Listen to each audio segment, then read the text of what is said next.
Praise the Lord. Magandang hapon po sa ating lahat. Muli ito pong lingkod si Pastor Albert ko bumabati po sa atin ng isang mapagpalang araw.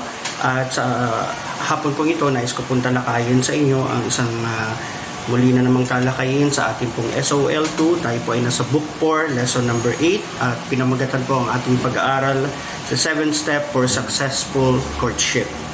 Naniniwala ka ba kapatid na sa ating pong mga ginagawa, especially sa panahon ng pakikipagrelasyon po natin, kailangan po rin natin ang patnubay ng ating Panginoon, especially doon sa mga nanliligaw at doon sa mga pumapasok pa lang po sa mga relationship. Lagi mong tandaan kapatid that you need the guidance of the Holy Spirit para magkaroon ka ng tamang pagpapasya sa iyong buhay. At sa oras pong ito, tayo po ay dumako sa pag-aaral ng salita ng Panginoon. Let's open up our Bible sa aklat po ng Proverbs, chapter 19, verse 14. Ganito po ang sinasabi ng banal na kasulatan.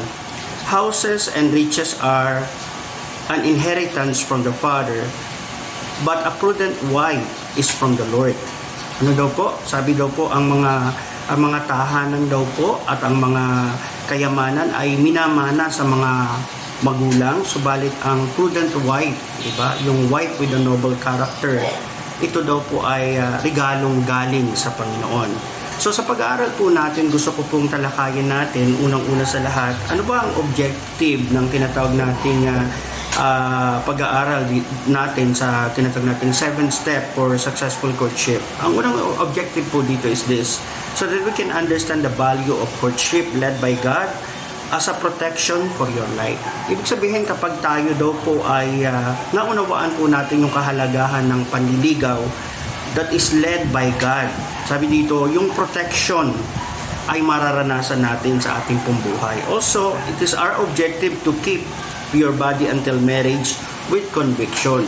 So, siguro naman po, mapapansin po natin sa generation po natin ngayon, pabata ng pabata, yung mga nagbubuntis, di po ba, yung mga na-i-involve sa tinatawag nating premarital sex, yung mga kung saan ay maagang nagpapakasal dahil nga po hindi po sila nagabayan ng tama. So dito po ipinapakita na sa panahon na ito ng ating pong henerasyon, we need to understand that our body, okay, should be kept pure until marriage.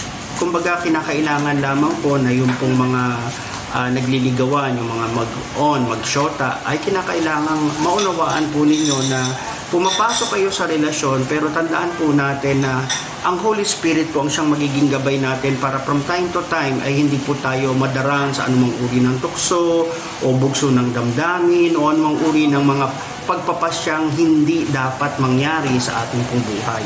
At pangatlo, sabi dito, so that we can understand your worth in God. Mahalaga po maunawaan po natin na ano ba ang halaga mo sa harapan ng Panginoon.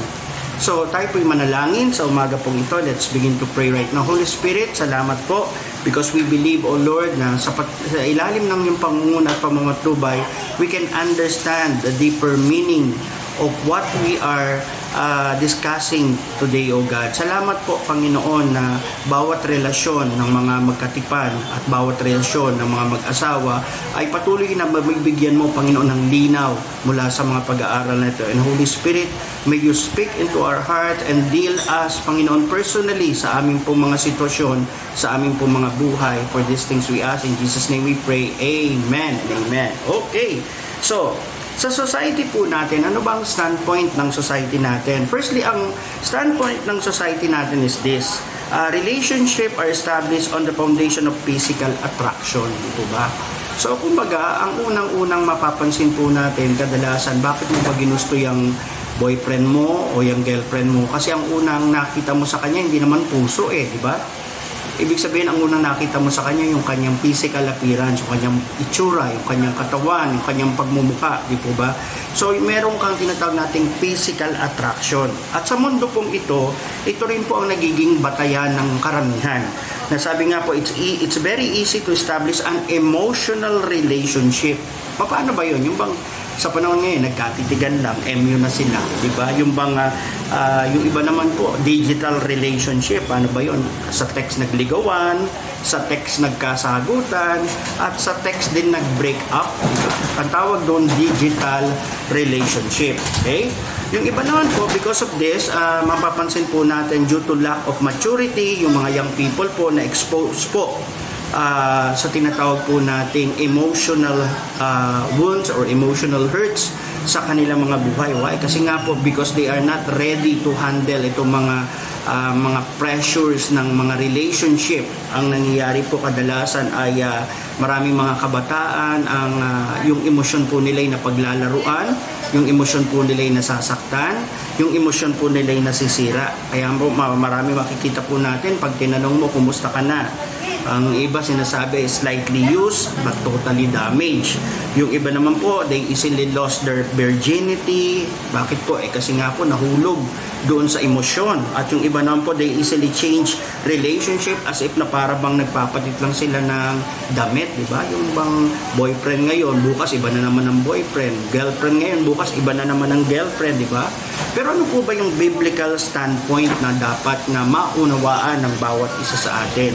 You see, what God has joined together, let no man separate. Ito po yung biblical foundation ng mga taong kung saan ay itinakda ng Diyos para maging magka-partner sila sa habang buhay. Na sinasabi po, once na kayo ay naging isa na sa harapan ng Panginoon, walang sino mang taong pwedeng magpahiwalay o magsira sa relasyong ito. That's why we need to go back dun sa original plan of God para sa bawat lalaki at babae. Remember, ang relationship ay nilikha ng Diyos para saan? Para sa bawat lalaki at para sa bawat babae. So, hindi po ito lalaki sa lalaki o babae sa babae, no? Kundi lalaki sa babae. Di po ba? At ang principle po, in order to find the right partner is this. Kung babalikan po natin ang Book of Genesis, makikita po natin, when God created Adam, ano pong ginawa ng Panginoon kay Adam? First, inilagay po siya sa Garden of Eden. Ibig sabihin, inilagay siya sa God's presence, di ba? So, nandun po siya, itinanim siya sa presensya ng Panginoon. So, dapat pala ang partner na hahanapin mo, yung nakatanim sa presence of God. Ibig sabihin, may relasyon sa Panginoon, lalo na kung ikaw ay Christian na, di ba? Ang hinahanap mo rin dapat is kapareho ng iyong pananampalataya, kapareho ng iyong desire na mahalin ang Diyos, paglingkuran ng Panginoon. Di ba? Ang pangalawa, sabi po dito na principle to find the right partner is this. Kailangan you are matured as you handle the work na tinatawag. Ibig sabihin, the more kang nag-handle ng mga responsibilities, the more kang nagmamature sa buhay. Iba po kasi ito problema eh. Hindi pa nagtatrabaho, naghahanap na ng sosyotain. Diba? So what happens? Dahil very unstable ang emotion, di ba? Hindi pa nasasanay sa iba't ibang mga responsibilidad sa buhay. So ang daling bumigay, ang daling bumitaw, ang daling mag-break up nung kanila pong relationship, masira yung kanilang relationship simply because why? Kasi nga po hindi pa ready to handle responsibility. Unlike yung mapapansin po natin sa Adam, ano bang ginawa? Nung nilikha ni Lord si Adam, hindi naman po siya nilikha para magkaroon kagad ng Eva. Ang unang ginawa ng Panginoon, nilagay siya sa Garden of Eden at ang sabi ng Panginoon kay Adan, okay? Take care of the garden. Amen? So, alagaan mo, bantayan pa at pagyamanin, pangalagaan at pagyamanin mo itong Garden of Eden. Meaning, in-expose mo ni Lord sa responsibility ang tao bago siya bigyan ng relationship or makakarelasyon niya sa buhay. Amen? Pangatlo, sabi po dito, then begin to find your partner inside the garden. Diba? Kung maghahanap ka ng kapareha, okay, pag sinabing inside the garden, ano ibig sabihin nun? It is a symbol of what? Kapareho mong mananampalataya, kapareho mong naglilingkod kay Lord, kapareho mo ng desire na mahalin ang Diyos. Ibig sabihin nito, iisa yung inyong spiritual na condition sa harapan ng Panginoon na pareho nyong minamahal si Lord ng higit sa inyong buhay. And also, panghuli, sabi po dito, principles in order to find the right partner, we need to cultivate in order to raise Mr. Right and Mrs. Right. Amen? Or Miss Right na tinatawag. Yung iba po, hanap ng hanap kay Mr. Right. Hanap ng hanap kay Miss Right. Ang problema, ikaw ba si Mr. Right? Diba? Naghahanap ka ng Miss Right, pero ang tanong, ikaw ba si Mr. Right? O nahanap mo si Mr. Right, ang tanong, ikaw ba si Miss Right, di ba? Eh baka ikaw si Miss Wrong, naghahanap ka ng Mr. Right, di ba? O ikaw naman si ikaw naman si Mr. Wrong, naghahanap ka ng Miss Right, di ba? You see, bakit sinasabing cultivate? Anong ibig sabihin nito? Ibig sabihin nito, yung dream woman mo, dream man mo, okay? It's all part of your imagination, di ba? At yung imagination na yon, so nasa isip mo lang yon. So ang tanong, paano mangyayari yon? Of course, syempre pag nakahanap ka ng magiging kapareha, hindi mo naman kapareho ng itsura, hindi mo naman kapareho ng ugali, di ba? Minsan, complete opposite kayo sa isa't isa, di ba? Pero ano po makikita natin, as you work together, ano nangyayari? Doon nabibuild yung relationship, nabibuild yung character, nabibuild yung pong buhay ng bawat isa. So ngayong araw pong ito, tingnan po natin, what are the 7 steps for successful courtship? Okay? Ano po ba yung 7 pamamaraan para maging matagumpay po tayo sa panahon ng panliligaw po natin? Number 1, sabi po dito, live out God's original idea. Okay? Ano ba yung original idea ng Panginoon? Sabi, it was God and not Adam who took the initiative to find a suitable partner for Adam. Diba? Totoo nga po yun, diba? Si Adan, nung nilikha ni Lord, nag-iisa po siya. Nag-work siya mag-isa sa garden, diba? At nakita ni Lord na itong lalaki habang tumatagal, merong namumuong kalungkutan, may namumuong katanungan sa kanyang puso na siguro sinasabi niya, ba't yung elepante may babae at lalaki, diba? Yung giraffe may babae at lalaki, diba? Yung mga leon may babae at lalaki. Bakit ako lalaki lang, diba? Siguro nandun sa kaisipan ni Adan yon, although wala naman pong sinabing ganun sa Bible. Pero ano po makikita natin? Si Lord ang unang nakapag-isip na nasabi niya, it is not good for man to be alone. Ito ba? Sabi sa Genesis chapter 2 verse 18, then the Lord God said, it is not good for man to be alone, and I will make a helper who is right for him. Diba?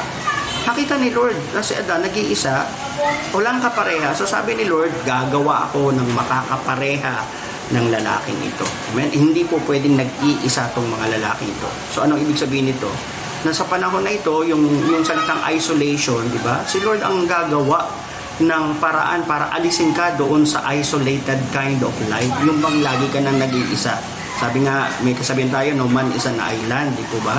So hindi pwedeng nag-iisa ang tao. Kaya nga po, kung iniisip mo for the rest of your life, magiging single ka, we need to understand, hindi yun ang plano sa iyo ni Lord. Ang plano sa iyo ng Panginoon is what? Okay? Magkaroon ka ng kapareha sa buhay. So while Adam was busy working alone in the garden, it was God who decided to send Adam a helper. Amen? And Adam did not take the initiative to look for his partner na si Eve, di po ba? So anong ginawa ng Bible? Sabi, pinatulog ng Diyos si Adan at mula sa kanyang pagkakatulog, ito po yung unang-unang cesarean. Okay? O sinesarian na tao sa buong mundo si Adan, di ba? Kinuha yung kanyang isang pirasong ribs at ginawa po itong babae at pagkatapos po iniharap ito sa lalaki. Amen? At saka nagising si Adan, di ba? Nung nagising si Adan, nakita niya si Eva nakahubad. So sabi niya, wow, man, di ba? Okay? So woman, di ba? So naging woman na po. At anong pinapakita dito? You see, it is a blessing when a person finds their partner. Kapag ikay nakakahanap ng kapareha sa buhay, ang tawag dyan, blessing yan, di ba? Ilan po sa atin, nakahanap ng kapartner sa buhay, feeling mo, naging curse ang buhay mo. Kasi bakit? Yung natagpuan mong partner, imbis na maging kapartner, naging katunggali, hindi naging katuwang, di ba? Naging kakumpetensya, hindi naging karamay, di po ba? Ilan po sa atin ang kapartner mo, parang complete opposite ng ine-expect mo, okay?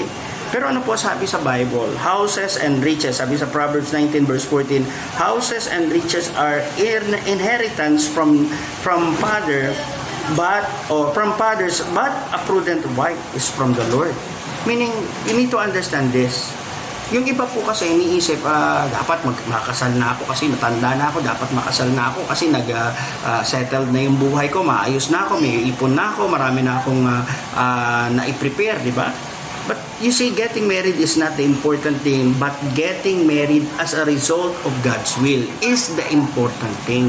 Ibig sabihin, madali naman magpakasal. Kahit sino pwede mong pakasalan eh. Pero ang tanong doon, yung bang pagpapakasal mo, bunga ba yan ng kalooban ng Diyos? Diba? Baka yan bunga lang ng emosyon mo, di ba? O baka yan bunga lang ng pressure kasi nga tumanda ka na, tapos halos lahat ng mga nakababata sa iyo nauna pa mag-asawa sa iyo, so parang na-pressure ka kaya napilitan ka tuloy mag-asawa, minadali mo. So ano nangyari? Hindi yan will of God. Bakit? Sarili mong will yan. Anumang bagay na minamadali, hindi will ni God yung minamadali, di ba? Si Lord pag kumilos laging nasa tamang oras at panahon, di ba? Sabi nga po, pag ikay nagmamadali, mauuwi ka sa bungi, di ba? So tingnan mo yung magiging kapartner mo. Baka imbis na mapaganda buhay mo, mapasama ka palalo. Why? Kasi nga nagmamadali. Now, this is the inheritance that the Lord gives to those who trust Him. Ano yung inheritance ni Lord? Nabigyan ka ng kapartner. Yung kapartner na kalooban ng Diyos para sa iyo. You see, our emotional life is a gift from God. Amen? And that's the reason why kailangan mong bantayan yung emotional life na yan. Kasi pwedeng paglaruan niya ng kaaway di ba? At saka ba kinikiliti ng kaaway? Di ba sa emosyon mo? Di ba? Pag nagmamahal ka, ano mo pinapagana mo? Utak o emosyon o damdamin? Di ba? Sino po dito ang pinili mong asawa, bunga ng iyong pag-iisip? O sino po dito ang pinili mong asawa, bunga ng iyong pakiramdam? Diba? Yung naramdaman mo na in love ka, naramdaman mo parang siya na yata yun, diba? So puro pakiramdam, diba? So feeling mo na natagpuan mo ang Prince Charming, diba? Parang nakita mo yung dream man mo sa iyong buhay. Tapos all of a sudden, bigla ka nagising. Yung pala isang malaking bangungot ng iyong buhay. Di po ba? Now, there are many, we need to understand why do we need to guard our emotion? Because there are many cheaters running loose in the world looking for gullible people to take advantage. Di ba? Alam niyo ba, napakaraming tao sa mundo na pag pinakitaan mo ng interest, di ba? Ginagrab kagad nila yun, di ba? Ginagrab nila yung ganong klaseng pananamba. Let's say, yung mga mahilig magpa-charming, mga pa-charming, di ba? So pag mahilig ka magpa-charming, tendency niyan, yung mga tao na kahit hindi ka naman gusto pero nakita lang nagpapa-charming ka, susunggaban nila pa kasi katwiran nila, manok na lumalapit sa palay, hindi ko ba tutukain nito? Yung mga ganun ba? Yung ba pag ikaw na nagpapakita ng motibo, di ba? Ang tendency kahit hindi ka mahal ng tao, dahil nagpakita ka ng motibo doon sa tao, so ang tendency, ginagrab. Ang tawag doon, yun yung mga taong nagtitake for nagtitake advantage doon sa ating mga emosyon. That's why anong pinapakita dito? We need to watch out for yung tinatawag nating double timers or yung mga gold diggers, di ba? Yung bang akala mong mahal ka, yung pala ang mahal lang pala sa iyo yung mga regalong binibigay mo sa kanya, di ba? Akala mo mahal ka, yung pala ang mahal lang sa iyo yung kayamanan mo, okay? O yung kung ano man yung meron ka, di ba? Kaya nga po maintindihan po natin kapag mamimili ka, yan ba ay kalooban ng Panginoon? And how to avoid emotional deception? Ito, okay? Anong paraan para hindi ka ma-deceive ng emosyon mo? Okay, number 1, be obedient to God's word. Okay? Sabi po sa Psalms 119 verse 105, your word is a lamp unto my feet, light unto my path. Diba? Ano sinasabi? Yung salita ng Diyos, liwanag yan sa iyong mga paa at liwanag yan sa iyong daraanan. Ibig sabihin nito, pag tayo po'y papasok sa isang relasyon, we need to be guided with the principles of the Bible. We need to be guided with the Word of God. Amen? Pangalawa, sabi po dito, to avoid emotional deception, reject unequally yokes. Ano ibig sabihin nun? Sa 2 Corinthians chapter 6 verse 14, you are not the same as those who do not believe. So do not join yourself to them. Good and bad do not belong together. Light and darkness cannot share together. So anong pinapakita? Kapatid, ito yung madalas na problema ng maraming Christian di ba? Alam mo na itong sinasabi ng Bible, okay? Huwag kang makipamatok sa mga hindi mananampalataya. So, huwag kang makipagrelasyon. Huwag mong gawing syota, yung unbeliever, yung iba nakita cute kasi, kaya naging syota, di ba? Kasi naman mayaman siya, kaya naging syota, di ba? So, ano po makikita natin? Pag kino-compromise mo kung anong principle ng Bible, tendency niyan, lagi kang mayroong consequence sa dulo, di ba? Kaya nga po marami, iba, hindi, gagawin ko siyang born again, di ba? Susutain ko muna para maging born again siya, which is true. Ano po nangyayari? Karamihan ng mga kabataan, dito na nahulog di ba? Yung bang sinagot muna bago dalhin kay Lord. So ang tendency nung sinagot na, imbis na madala kay Lord, ikaw yung nadala, ikaw yung nahatak, na wala ka tuloy sa gawain ni Lord, na wala ka sa paglilingkod. Why? Kasi nasagot mo na di ba? I do believe, I remember meron po kami dati doon sa Novaliches nung ako po ay nagpa-pioneer pa lang po doon sa church na yon. Meron po doon dalawang magkabataan na nagkaligawan, nagkasagutan, di ba? So yung lalaki mas gasig po sa gawain, ganun din po yung babae. Yung babae po nag-handle ng children's ministry, talagang mainit po yung babae sa Panginoon.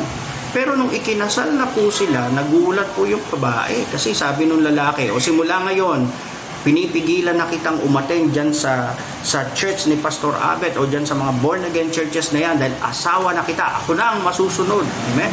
So nagulat yung babae, hindi pa pala born again talaga itong pinakasalan niya. Kumbaga parang kinuha lang yung oo niya, pagkatapos nung nakuha na yung oo niya, ayun na, nasunod na yung lalaki. So yung babae po talagang talagang halos sa araw-araw inaaway siya ng lalaki, halos sa araw-araw binubugbog siya ng lalaki dahil gusto nga po niya maglingkod kay Lord, hanggang sa nabalitaan na lang po namin lately na nagkahiwalay po, nawasak yung pamilya.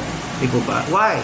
Kasi nga po, anything that is not according to what the Word of God is saying, ang tendency po nito na compromise yung principle ng Bible. So, laging may hatid na pangit na karanasan or consequence yan sa iyong buhay. Ang pangatlo, sabi po dito, how to avoid emotional deception sa panahon ng pagpili ng magiging katipan. Test every spirit or discern the person. So, talaga itetest mo muna. Ito bang nanliligaw sa akin? Padala ni Lord o padala ng kaaway ni Lord ito? Diba? Ito ba padala ng anghel ng Panginoon? Ito ba padala ng demonyo? Diba? So, kailangan talaga dinidiscern mo yan. Sabi nga po sa 1 John chapter 4 verse 1, my dear friends, many false prophets had gone out into the world. So, do not believe every spirit, but test the spirit to see if they are from God. Amen? Tinetest mo yan, kapatid. Yan ba yung nanliligaw sa'yo? Sigurado ka bang born again yan? Okay? Paano malalaman born again? Dumaan ba sa suginil man lang yan? Diba? O nag-life class ba man lang yan? Yan ba? Nag-encounter weekend? Diba? Yan ba? Holy Spirit baptized? Diba? Kasi baka mamaya, nakikita mo lang, umaattend every Sunday sa church, so iniisip mo, Christian na. So sinagot mong bigla. So ano nangyari? Nadismaya ka kasi hindi naman pala totoong observant lang pala talaga siya, hindi naman pala sa totoong Kristiyano. So, kailangan dinidiscern po natin. Amen? Yung iba po kasi nangyayari, pag cute, ayaw nang i-discern diba? Iniisip na ngayon, hindi, pastor, cute huwag na ipag-pray, di ba? Pero pag pangit yung nanliligaw, pastor, magpa-fasting muna ako, magpe-pray muna ako. Pero mo pag pangit, di ba? Nagpa-pray and fasting ka, pag cute, di ba? Wala nang fasting, wala nang prayer, sagot kagad. Hello? Amen? So, ano po makikita natin? Another, sabi po dito, how to avoid emotional deception. Pang-apat, learn how to wait for God's timing. Ito yung best sa lahat, diba? Huwag kang magmadali para hindi ka mauwi sa bungi. Ano ibig sabihin? Sa Ecclesiastes or Mangaral chapter 3 verse 1, there is a time for everything, and everything on earth has its special season, diba? So may tamang panahon sa lahat ng bagay, diba? Yung iba po kasi ang nangyayari, nire-reverse nila yung tamang oras, di ba? Kumbaga yung God's proper time in your life. Ano ba yung timing ng Panginoon, di ba? Yung time para mag-aral ka muna. So mag-aral ka muna, huwag ka mag-shota habang nag-aaral, di ba? Biro mo, yung iba po nagagalit pa sa mga magulang, di ba? Mama, kailangan ko nang mag-shota, di ba? Sabi nung nanay, hindi pwede anak, hindi mamamatay ako pag hindi ako nagkaroon ng shota. Sabi nung nanay, talagang hindi pwede anak. Bakit hindi pwede? Sabi nung nanay, 6 years old ka pa lang anak, di ba? So, ilan po sa atin sobrang bata, gusto mo na magka-shota, di ba? So, merong time to study, time to work, time to get married, and time to bear children, di ba? So, may tamang oras. Yung iba nangyayari, okay? Binaligtad, nanganak muna, okay? Nung nanganak, doon pala naisip na kailangan magtrabaho, amen? Nung nahirapan sa trabaho, doon niya naisip, dapat sana nag-aral na ako. So, ni-reverse, di ba? Ni-reverse kung ano yung proper time ng Diyos sa lahat ng bagay. That's why we need to learn to wait for the right time, amen? Sabi ko nga po sa inyo kanina, paulit-ulit ko sinasabi, ang nagmamadali, nauuwi sa bungi. Amen. So, another step for successful courtship is this. Number 2, believe in God's purpose for your life. Amen. Tandaan mo kapatid, may purpose ang Diyos sa iyong buhay. Kaya kung makikipagrelasyon ka, number 1, tatanungin mo, what is the purpose of God doon sa pipiliin mo? Amen. Kasi may purpose ang Diyos. Kaya nga po, God's thought for you, sabi dito, are good and not evil, di ba? So, yung gusto ng Panginoon sa iyo, lagi sa ikabubuti mo. Amen? Hindi sa ikakasama mo. Ang problema po, maraming tao gusto na i-bless sila ng Panginoon, pero hindi nila sinusunod kung ano yung purpose ng Diyos sa kanilang buhay. Ang susi po dito is this: we need to open our heart to God, and you will open your spiritual eyes so that you can see what God has prepared for your life. Diba?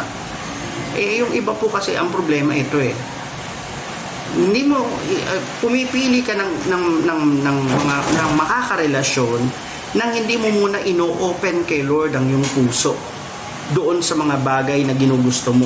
So ano nangyayari? So, nangyayari minsan pag pumili ka, minsan bunga ng emosyon, di ba? Bunga ng pagmamadali, or maaaring bunga yan ng dahil nainggit ka o naitulak ka, di ba? Kasi mga barkada mo lahat may syota na, so ikaw na lang yung wala, di ba? O let's say lahat ng mga miyembro sa pamilya mo, lahat mayroon ng mga asawa, ikaw na lang yung wala, di ba? So ngayon nagmamadali ka ngayon, di ba? Siguro nung 16 years old ka, ang sinasabi mo, ang prayer mo, Lord, ang gusto ko na lalaki na mapapangasawa is yung matipuno, di ba? Magandang lalaki, di ba? Yung mabait at higit sa lahat, mayaman, di ba? So bandang huli, naging 20 years old ka na, okay? Nabawasan na, okay? Lord, yung okay na matipuno siya, magandang lalaki siya, amen? Mabait, kahit hindi na siya mayaman, di ba? Diba? So, ano nangyari? Tapos, 25 years old ka na, nabawasan na naman. Oh Lord, yung cute na lang at saka yung matipuno, okay na sa akin yun, diba? Nawala na yung nawala na yung mabait, nawala na yung mayaman, diba? Tapos, naging 30 years old ka na. Lord, yung na lang, yung basta cute na lang, diba? Diba? So, nawala na lahat. Nag 35 years old ka, diba? O naging 40 anyos ka na. Okay? Ang prayer mo, Lord, kahit sino na lang, di ba? Kailan po sa atin? Nawala yung standard mo dahil lang iniisip mo na si Lord hindi kagad sinagot yung heart desire mo. You need to understand, sabi ko nga po sa inyo, may tamang oras sa lahat ng bagay. At ang susi po dito is this: para makagalaw si Lord sa buhay natin, sabi sa Psalms 37 verse 5, commit your ways to the Lord, trust also in Him, and He shall bring it to the pass. Amen? He will bring it to pass. So, ito po yung pinapakita ng Panginoon. Na sa atin, pag nagtiwala ka sa Panginoon, kung ano man yung heart desire mo, gagawin yan ng Panginoon sa iyong buhay. Kaya lang, learn to trust God and learn to trust God's timing. Amen? Pangatlo, sabi po dito, ano nga po? Another step for successful courtship, commit your body completely to God. Yan. Tandaan mo kapatid, pag nakikipagrelasyon ka sa Panginoon, importante, iniingatan mo ang iyong katawan. Amen? Sa iba, ang sinasabi ng mga magulang, huwag mong isusuko ang bandera. Amen? Remember that our body is the temple of the Holy Spirit. Amen? That's why, sabi sa Bible, run away from sexual sin. Sa 1 Corinthians chapter 6 verse 18. So run away from sexual sin. Every other sin people do is outside their body, but those who sin sexually sin against their own body. That's why, importante po sa relasyon, ingatan po natin ang ating mga katawan, di ba? Especially kung halimbawa, alam mo naman, hindi ka pa naman ready pang magpakasal. Ang tanong bakit binibigay mo na yung katawan doon, pinibigay mo na yung katawan mo doon sa taong wala naman palang intensyong pakasalan ka, di ba? Ano yun, naglalaro lang ba kayong dalawa? Amen? Or nagpaparaos lang ba siya sa'yo? Di ba? Kasi ang nakakalungkot po, ang pinakamasakit na istorya po dyan ay yung babae pong kawawa. Imagine mo, bilo mo, nilaspag ka nitong taong ito, tapos in the end, hindi ka naman pala siseryosohin, hindi ka naman pala papakasalan, di ba? Pero yung katawan mo, halos ginamit niya ng ginamit, di ba? Anong nangyari, di ba? Minsan po marami mga tao na nasa huli yung pagsisisi nila, di ba? Kaya nga po, lagi po nating tandaan, mahalaga po sa mga magkarelasyon, yung iniingatan mo yung virginity, iniingatan mo yung purity ng relationship na yan, diba? Sabi nga, kung talagang mahal ka ng taong yan, irerespeto ka niyan, diba? Yung iba po kasi ganito ang ginagawa, tinitake advantage. Kung talagang mahal mo, patunayan mo, di ka, sumama ka sa akin, sige, mag-date tayo or mag-motel tayo. Pagka ganun po yung boyfriend na nagsasabi sa'yo ng ganun, batukan mo ng malakas at saka mo sabihin, break na tayo. Amen? Bakit? Gusto lang maka-score niyan sa'yo. Hindi ka naman talaga siseryosohin yan. Kasi ang totoong taong nagmamahal, irerespeto niya yung puri mo. Amen? At hindi lang po yung pambabae, panlalaki rin po yun. Amen? Kaya kung halimbawa, ikaw lalaki, di ba? Tapos yung babae masyadong aggressive. Sabi mo dun sa shota mo, okay? Irespeto mo ang puri ko. So yun po. So, anong maunawaan po natin? We need to avoid itong tinatawag nating too much close contact. Ito po kasi yung nagiging problema ng maraming nahuhulog sa sexual immorality. Sobrang dikit nila sa isa't isa. Yung bang gabi na, alas 12 na, nandiyan ka pa sa bahay ng shota mo, di ba? Tapos natulog na yung mga magulang. So, anong gagawin yung dalawa? Alam mo, magja-jack and poy lang kayo, di ba? Ibig sabihin po niyan, ang close contact ay pintuan para sa temptation ng kaaway. Di po ba? Kaya nga po, we need to understand, sabi dito na dapat maunawaan po natin, dapat alam mo kung saan mo ilulugar ang sarili mo, di ba?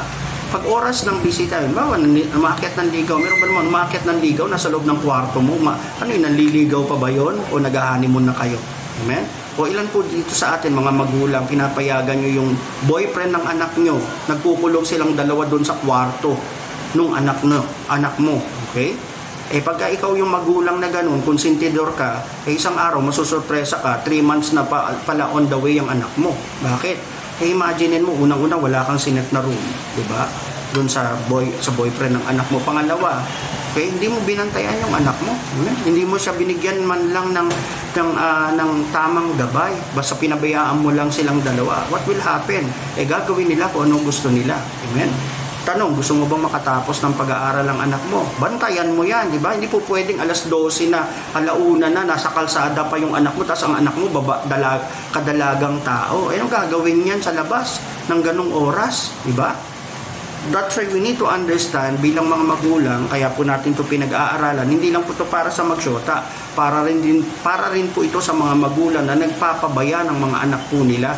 Amen? Na kung ikaw yung magulang na pinababayaan mo yung anak mo ng ganun, na minamadaling araw siya, wag ka nang magtaka na isang araw pag umuwi ang buntis na yan. Diba? Why? Kasi nga po, hindi ka nag-set ng tamang discipline. Amen? Kaya nga po, kailangan maunawaan po natin na sabi nga po dito, yung temptation will keep on knocking at our door. And when you are emotionally alone and vulnerable, you become the perfect target of the enemy. Amen? Usually, yung mga tao pong malungkot, di ba? Yung mga iniwan, di ba? Yung mga napag-isa sa buhay, yan yung mga, yung pagdating sa emosyon, masyadong pong kinikiliti ng demonyo yan, di ba? So, ang tendency, magpapadala si Satan ng mga alipores niya para i-deceive itong taong ito. So, how to overcome itong tinatawag natin sexual temptation? Okay, number 1, make yourself busy in the kingdom of God. Amen? Yung mga taong walang ginagawa, yan yung mga madalas mahulog sa kasalanan kasi walang ginagawa di ba? Walang ginagawa, kaya walang magawa na tama, di ba? So, anong susi? Make yourself busy. Pag busy ka, meron pa bang oras? Diba? Para gawin yung mga kalokohan. Of course, wala na. Bakit? Busy ka na nga sa kingdom of God. Pangalawa, be on fire for God. Amen? Karamihan ng mga nahuhulog sa sexual immorality, yung mga nanlamig sa Panginoon, nanlamig sa paglilingkod, naglamig sa commitment, diba? Nanlamig sila doon sa kanilang paglilingkuran sa Panginoon. Yan yung mga number 1 na pinupuntirian ng kaaway na pabagsakin sa sexual immorality. Amen? Pangatlo, sabi dito, resist the devil by submitting yourself to the will of God. Amen? Hindi mo mapapalaya si Satanas kung kakampi mo siya, diba? Kung kabarkada mo siya, di ba? Kung kadikit mo siya, ano susi? You can only resist the devil, ano sabi sa Bible? By submitting yourself into the will of God. Pag nagsasubmit ka kay Lord, kinokonek mo ang sarili mo sa Panginoon, nagkakaroon ka ng boldness para i-resist ang anumang gawa ng kaaway sa iyong buhay. At pang-apat, sabi po dito, how to overcome sexual temptation, sabi dito, be connected to your discipler. Ito po yung mahalaga sa lahat, di ba? Hindi ka lang dinidisciple para lang sa spiritual matters, di ba? Lalo na kung may yung maunawaan po kung mga kabataan po kayo, ha? Di ba? Dapat pag may nang liligaw sa iyo, ino-open mo na kagad yan doon sa discipler mo para magabayan ka na, di ba? Ilan po sa atin? Inopen mo na lahat. Inopen mo devotion mo, inopen mo tithes mo, inopen mo nangyayari sa pamilya mo, inopen mo nangyayari sa pag-aaral mo. Pero pagdating doon sa manliligaw sa iyo, yun ang sinikreto mo doon sa discipler mo. So ngayon, nagkaroon na kayo ng problema, doon ka pala mag-o-open sa discipler mo. Hello? Amen? Dapat from the very beginning, okay, pumoporma pa lang yan, nagpapa-counsel ka na doon sa discipler mo. Kasi ang discipler po natin, ibinigay ng Panginoon para para bantayan ka, para proteksyonan ka, para ingatan ka, di po ba? Kaya kung ililihim mo yung iyong relasyon, di ba? Ikaw ay may lihim na relasyon, may lihim kang boyfriend, may lihim kang girlfriend, di ba? May lihim kang gustong ligawan. Definitely pag nililihim mo yan, sabi nga anumang lihim na relasyon galing sa dilim, di ba? Galing yan sa darkness.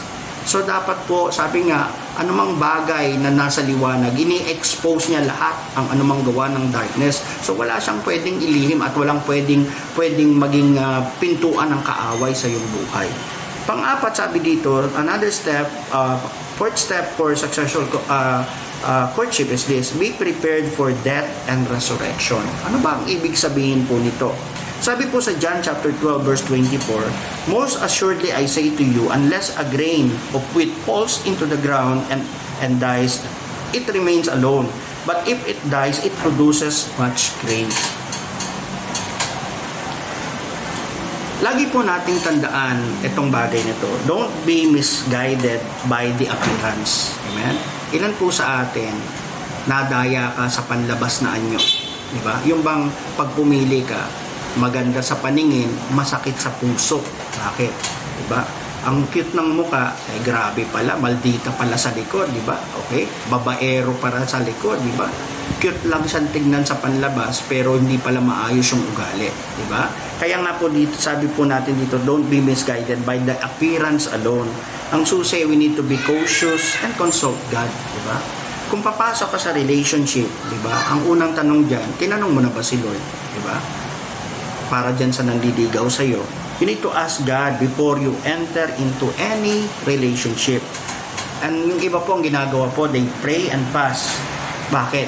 Sa panahon na ito, I remember si Pastor Cesar Castellanos, para malaman niya kung will of God ba talaga ni Lord sa kanya itong babaeng nagugustuhan niya. Nagpe-pray and fast po siya. At doon sa prayer and fasting na yun, pinapatay ni Lord yung damdamin niya para doon sa babae. Amen? Para malaman niya, okay, so pag pinatay, ibig sabihin, paano ba yung pinapatay? Hindi sila magkikita for siguro mga ilang several months, amen? To test kung talaga bang sila pa rin yung para sa isa't isa. Okay? Mananatili ba yung pagmamahal nila sa isa't isa? Okay? So in prayer, paano ba ginagawa ito? In prayer, you surrender this person to God to know if this is an enemy's trap. Diba? Baka kasi ang tao na yan na nililigaw sa iyo, padala pala ng kaaway para tanggalin ka sa paglilingkod mo kay Lord, tanggalin ka sa commitment mo kay Lord, tanggalin ka doon sa faithfulness mo sa Panginoon. Kaya nga po bago ka sumagot ng oo dyan, talagang pinag-pray and fast mo na yan at may na-receive kang revelation from God. Diba? You need to ask God to confirm His will sa inyong dalawa. Hindi lang para doon sa Lord, kalooban mo ba siya sa akin? Lord, ako ba kalooban mo para sa kanya? Diba? Kasi po, iba, ganito nangyayari. Lord, kalooban ba siya sa akin? Pero ang tanong, tinanong mo ba si Lord kung ikaw rin ba, kalooban ka ni Lord para doon sa lalaki na yun o para doon sa babae na yun? Diba? So, you need to decide and obey and submit to God's will as you surrender your feelings to God. And always be sensitive to the Holy Spirit and to your leaders. Diba? So, dalawang boses ang pinapakinggan mo. Firstly, yung boses ng Holy Spirit na nagsasabi sa'yo kung ito bang taong ito ay talagang para sa'yo. Pangalawa, yung leader mo na gumagabay sa'yo na nakaka-discern dun sa tao na yon. Amen? At magbibigay sa iyo ng guidance itong lalaki, kasi minsan pag sobra kang in love, minsan ang nangyayari sa mga babae o sa lalaki, minsan ang nakikita na lang yung pagka-in love nila, nakalimutan na nilang yung mga facts doon sa tao na yon, di ba? Hindi na nila nakikita kung ano yung mga kapintasan kasi nga na in love na di ba? But always remember, sabi dito, never hide any secret relationship to your discipler. Amen? Bakit? Especially kung ang discipler mo may asawa na o ang discipler mo nagkaroon na ng experience magkaroon ng syota, dapat nag-open ka dyan. Bakit? Kumbaga, alam niya kung anong sinasabi niya dahil alam niya kung anong pakiramdam. Diba? So, nagagabayan ka. Ngayon, kung halimbawa, yung discipler mo masyado pang bata tapos wala pa ring karelasyon, di pumunta ka doon sa masaya, doon sa network na yon, di ba? So i-consult, sasamahan ka ng discipler mo para kausapin ka either ng pastor mismo, okay, or ng associate pastor para magabayan po tayo. And we need to allow our disciples to guide us to the right path. Kung paano ang Holy Spirit inaalaw natin, i-guide din po tayo para magkaroon ng tamang direksyon yung ating pong relationship. And when we allow the Holy Spirit to resurrect the right kind of feelings in our life, that's the time doon ka palang mag-decide. Amen? So, panglima, sabi dito, cultivate good friendship. Lahat ng mga nagligawan, lahat naman yan, nagsisimula sa friendship diba? Hindi naman po pwedeng nagkakitaan kayo, nagkaligawan na kagad. Hindi po. Minsan dumadaan muna kayo sa tinatag nating friendship. At para mangyari yun, sabi dito, ang susi, we need to walk with the wise men so that you can become wise. Sabi po sa Proverbs 13 verse 20, spend time with wise and you will become wise, but the press of fools will suffer. Amen? Kaya nga po sa panahon ng pakikipagrelasyon, importante, sino ba yung mga tao na nakapalibot sa iyo, okay? When people become emotionally committed doon sa mga circles that they are in or they are sabihin natin doon sila nakasama, di ba? Ang tendency po natin minsan may mga kaibigan lang sila pag masaya yung usapan, di ba? Pero may mga kaibigan na pagdating na sa seryosong usapan, minsan hindi lumilitaw yung totoong pagiging magkaibigan. Why? Kasi yung iba nangungonsinti pa di ba? Mali na nga, kinukonsinti pa, di ba? Imbes na i-correct na, hindi pa rin kinokorek. Bakit po? Tawag ba dyan sa iyo, kaibigan, pagkaganyan? Diba? Napapahama ka na, ayaw ka pang i-correct. Hindi kaibigan yun. Ang totoong kaibigan, sabi, nagtutuwid. Ang totoong kaibigan, i-guide ka niya sa tama. Diba? Ang totoong kaibigan, hindi ka niya kukonsintihin. Yun ang totoong kaibigan. Pero pag yung kaibigan mo, kinokorek ka, at pagkatapos nun, iniiwasan mo na yung kaibigan na yun, hindi ka naghahanap ng totoong kaibigan. Baka ang hinahanap mo, spoiler. Amen? Hindi ka naghahanap ng kaibigan para magkaroon ka ng spoiler sa buhay. Yung ini-spoil ka lagi. Ang kailangan mong kaibigan, yung kaibigan na kung saan gagabayan ka, tutulungan ka na maging tama, maging committed ka lalo, mas mag-grow ka lalo, mas mag-mature ka lalo. Yun yung dapat na kaibigan na sinasamahan mo. Pero yung mga sinasamahan mo, baka dabarkads lang, di ba? Yung mga dabarkads na kung saan happy kayo together, di ba? Pero pagdating na sa tama, di ba? Doon minsan hindi na ginagawa, di ba? So, ano po maunawaan po natin? Sabi nga po madalas meron tayong kasabihan, tell me who your friends are and I will tell you who you are or what you may become, di ba? So, binanggit din po dito sa verse na to, sabi, walk with the fools and you will suffer. Pag ang kasama mo, hangal, di ba? Ignorant. Ano nangyayari? You behave and act like them. Amen? And you decide to choose the right. So that's why you need to choose you need to decide to choose the right kind of friends. Kailangan pamili ka ng tamang kaibigan. Yung kaibigan po sa inyo na hindi ka ihahatid sa kapahamakan, di ba? Hindi yung kaibigan na yun mismo yung ihahatid ka sa tamang mga desisyon sa buhay. Pansinin po natin si Daniel, ang mga pinili niyang kaibigan sino? Si Hananiah, si Misael, si Azariah. Ano ibig sabihin ng Hananiah? God is merciful. Ano ibig sabihin ng Misael? There is none like God. Ano ibig sabihin ng Azariah? Whom the Lord helps. Pansinin mo, lahat ng meaning laging nandoon naka-involve yung pangalan ng Panginoon. Meaning, these people are godly. Amen? That's why si Daniel, bakit godly po siya? Kasi yung mga kaibigang pinipili niya, godly rin. Diba? At ito po yung makikita natin. Dapat siguraduhin mo na yung pinipili mong kaibigan, talagang yan connected kay God. Kasi pag disconnected yung pinili mo, dalawa lang yan eh. It's either hatakin kanya pataas o hatakin kanya pababa.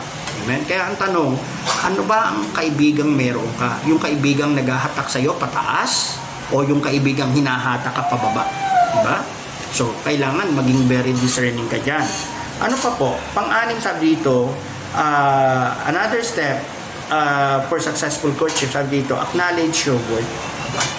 Kailangan maunawaan mo na may halaga ang buhay mo. Mahalaga ka sa harapan ng Panginoon. Mahalaga din dapat ang tingin mo sa sarili mo. Sabi sa Ephesians chapter 2 verse 10, for we are His workmanship, or we are God's masterpiece. Yun po ang ibig sabihin ng workmanship or masterpiece. Pag sinabing masterpiece, you are one of a kind. You are unique. You are special. Amen? You are highly valued. Amen? That's why your level of self-esteem should be balanced. Diba? Kapag tayo po nakikipagrelasyon, siguraduhin mo, maayos din ang tingin mo sa sarili mo. Kasi ang tendency po niyan, pag ang tao mababa yung kanyang self-esteem, pansinin po natin, yung mga mabababa ang self-esteem, ang mga nililigawan niya mga ordinaryo, diba? Hindi siya nanliligaw ng medyo mas mata niya kasi kakatwira niya kasi ito lang ang tinapos ko, ito lang yung kaalaman ko, ito lang yung kakayahan ko, diba? So ang pinipili mo, ano lang yung level mo, diba? Pero always remember this, amen? Si Lord hindi nagtatangi ng tao. Kaya nga, sabi nga ng Bible, pag nangangarap po tayo, mangarap ka ng mas mataas kaysa sa kung ano yung narating mo, di ba? Ako, sample ko po yung sarili ko. Kami mag-asawa, hindi pa po kami mag-asawa noon, di ba? Si misis po noon, running po yan for magna cum laude, di ba? Ibig sabihin, ano po yan? Mataas po yung mga grades niyan sa school. Tapos at the same time, nagninegosyo pa po yan habang nag-aaral. So working student. Ako po, during that time, although malakas na rin po loob ko noon kasi nung bumagsak yung business ng family, ako po yung isa sa mga ginamit ng Panginoon para iahon yung nadugong negosyo ng pamilya. So, kumbaga para ang tendency po noon, ako yung nagbabayad ng utang ng tatay ko dahil nga po nabaon sa utang si tatay. Tapos at the same time, ako rin yung mga nagpapaaral doon sa mga kapatid kong nag-aaral pa, di ba? And ano po makikita natin? Noong mga panahon na yon, nakita ko na yung kahalagahan ng kung sino ka sa harapan ng Panginoon. Kaya nga po dapat maunawaan po natin ito eh. Delikado kapag ang magiging karelasyon mo masyadong yung merong low self-esteem. Ang tendency niyan, it's either magiging sabi nga high maintenance or it's either yung tao na yan from time to time talagang wala kang gagawin kundi tukuran ng tukuran kasi nga low ang self-esteem. Yung high naman ang self-esteem, minsan naman yan, tatapakan ka naman niya, di ba? Yung bang feeling mo parang bossy ang dating, imbis na karelasyon, feeling niya manager siya, feeling niya boss siya, di ba? So dapat balance. Kaya nga po sabi sa Bible, ang susi po dito is to accept yourself as who you are. Amen?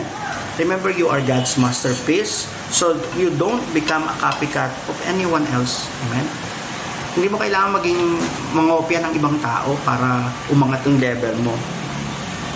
Be who you are sa harapan ng Panginoon. May sarili kang galing, may sarili kang husay, may sarili kang kakayahan, and you are special sa harapan ng Panginoon. So be truthful to show both of your strength and your weakness. Amen?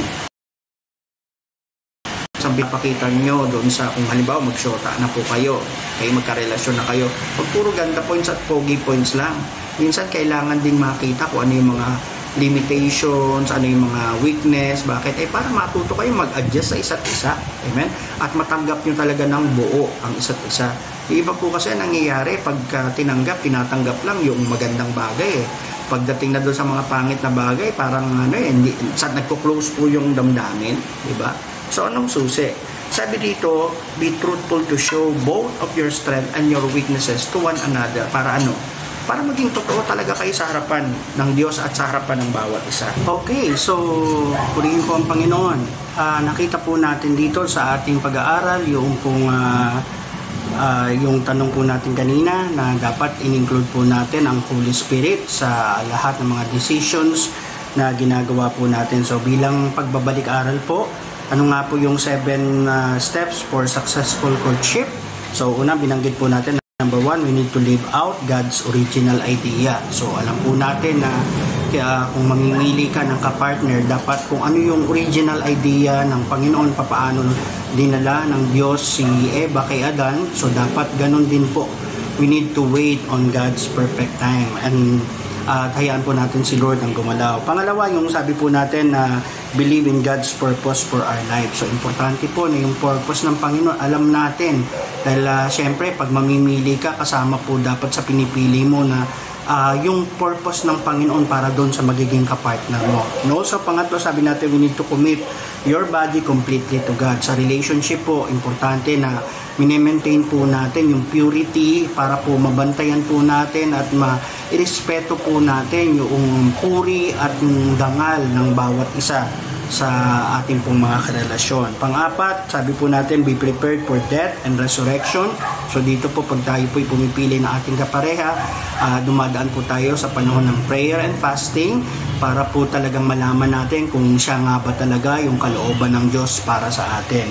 And also number 5, yung cultivate good friendship. So maunawaan po natin, yung pinapasok po nating relationship, nagsisimula po yan talaga sa tamang pakikipagkaibigan, na makilala natin ang isa't isa, malaman natin kung ano ba talaga siya, sino ba talaga siya. So magkaroon po tayo ng malalim na ugnayan doon sa taong magiging karelasyon natin kung ito po ay liligawan or pakakasalan. Pang-anim, sabi po natin, we need to acknowledge your worth. Importante po sa relationship, dapat kilala mo talaga ang sarili mo. Okay? Or else, ang tendency po niyan, kung ikaw ay meron kang mababa yung tinatag nating meron kang low self-esteem, so ang tendency po niyan parang magsasuffer yung relationship kung sobra namang taas. Ibig sabihin, superior ang dating mo, parang bossy type ang dating mo. Ganun din po. So dapat balance lang po. And lastly, sabi natin, we need to be sensitive to the Holy Spirit guidance. Ang tagumpay po ng paghanap ng lifetime partner ay nakasalalay po sa patnubay ng Holy Spirit, na lagi po nating tandaan, ang Holy Spirit po ay ang layunin po niya ay hindi lang po tayo gabayan, kundi talagang i-guide po niya ang ating pong buhay. At sabi nga po dito na God in heaven has already made an appointment for you with the right person who will be your partner. Sa totoo lang po, hindi ka pa ipinapanganak, ay meron ng plano si Lord at inire-ready na ng Panginoon kung sino talaga yung magiging lifetime partner mo sa buhay. So hindi mo kailangan magmadali, hindi mo kailangan matakot, dahil si Lord may inihahanda para sa iyo. Dahil sabi nga po dito, the Lord has already prepared a partner that you need. Kaya nga po yung sabi ng Panginoon kay Adan, di ba? I will make a suitable helpmeet or helper for him, di po ba? Talagang match kayo. Yung baga, ito yung pag si Lord nagbigay, titiyakin niya, swak kayo sa isa't isa. Di po ba? That's why we need to establish a covenant of holiness with the Lord. And as you enter a relationship with your partner, so dapat yung covenant of holiness na yun talagang binabantayan po natin ito sa ating pong mga kapareha, sa ating mga kapartner, and never compromise God's standard in your relationship. Ano pong ibig ko sabihin dito? Of course, alam mo ang principle ng Bible kung Kristiyano ka, so no to unbelieving boyfriend or girlfriend. Amen? O kung ikaw naman po ay Kristiyano, sabi nga po dito, no to secret or hidden relationship. Ang mga relasyon ay tinatago, diba? Sa dilim. Sabi po, yan yung relasyon na kung saan madaling mawasak. Pero yung relasyon na ini-expose sa liwanag, yan yung relasyon na kung saan wala kang dapat itatagong anumang lihim o anumang mga bagay na pwede mong gawing mali. Bakit po? Kasi expose sa liwanag, meaning handa kang magpagabay sa iyong discipler, handa kang magpagabay sa banal na Espiritu Santo. And always remember, sa paghanap po natin ng ating kapareha, okay, yung to become successful, maging successful po tayo sa tinatawag nating courtship, we need to seek God's perfect will and God's perfect time. Purihin po ang Panginoon. I hope marami po tayong natutunan. At kung kayo man po ay may asawa na, so pwede nyo po itong mga katuruan na to, pwede nyo po itong magamit para sa inyong mga anak sa paggabay sa kanila habang sila'y pumipili ng kanilang makakapareha sa buhay. Muli, ito po ang inyong lingkod, si Pastor Albert, kung nagsasabi po sa atin, huwag kang magmadali dahil mayroong inihanda ang Diyos na tamang kapareha para sa iyo. Purihin po ang Panginoon. God bless you all po. Pagpalain po tayong lahat ng ating Panginoon.